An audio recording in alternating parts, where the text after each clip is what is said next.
that change from one week to the next?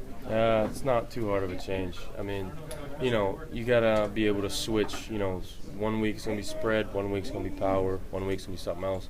You got to be able to switch if you want to, be worth anything in, this college football and anything in the Big Ten, really. You got Ohio State running spread, Iowa running power, you know what I mean? So you got to be able to go back and forth. So I think our guys will be able to do it. I think our secondary and linebackers and D linemen really coming up, stepping up, be able to handle that.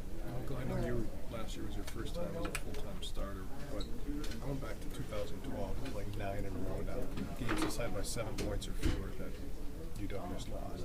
Yeah. Just in the last year and this one Saturday night, do you have any ideas or a common theme that you've picked up on why you guys are coming close but not finishing? We just got to finish. This is plain and simple. We just got to, in more vulgar terms, keep your foot on the gas pedal, keep your foot on the throat type of deal. We haven't done that in the past couple years, and it's getting kind of old, and I know a lot of guys on defense is really fed up with it. A lot of guys on offense are too, and we just got to start really starting to, get that feeling that we really need to start turning this around. Is it more between the years, or is it something, that you have to have that mentality, and can you develop that mentality until you win a close game?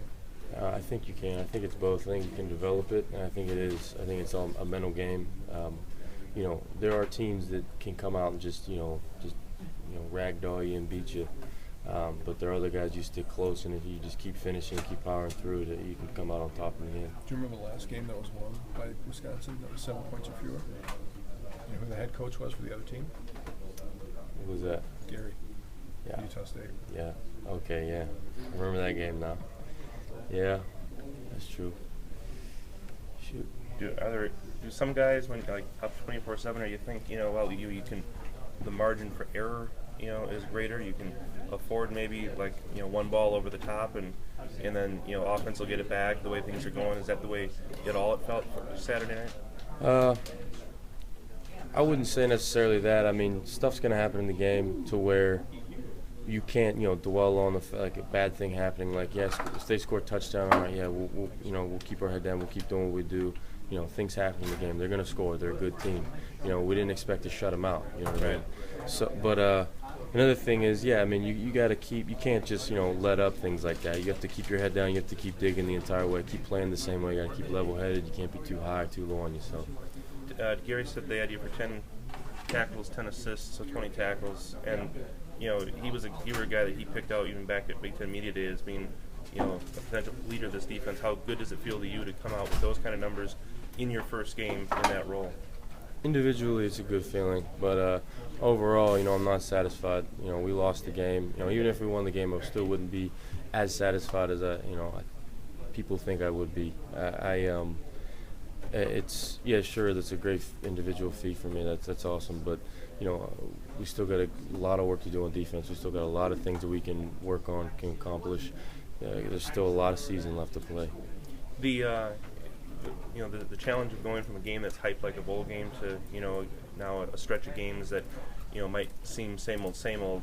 What's the challenge in terms of motivation and going from that kind of environment you played in Saturday night to more of what's normal for this time of year in college football? Well, we were in a big dance, this past Saturday, and we definitely can hang with the boys. I'll tell you that. But it's good to see guys step up. It's good to see next man in type of mentality that we've had.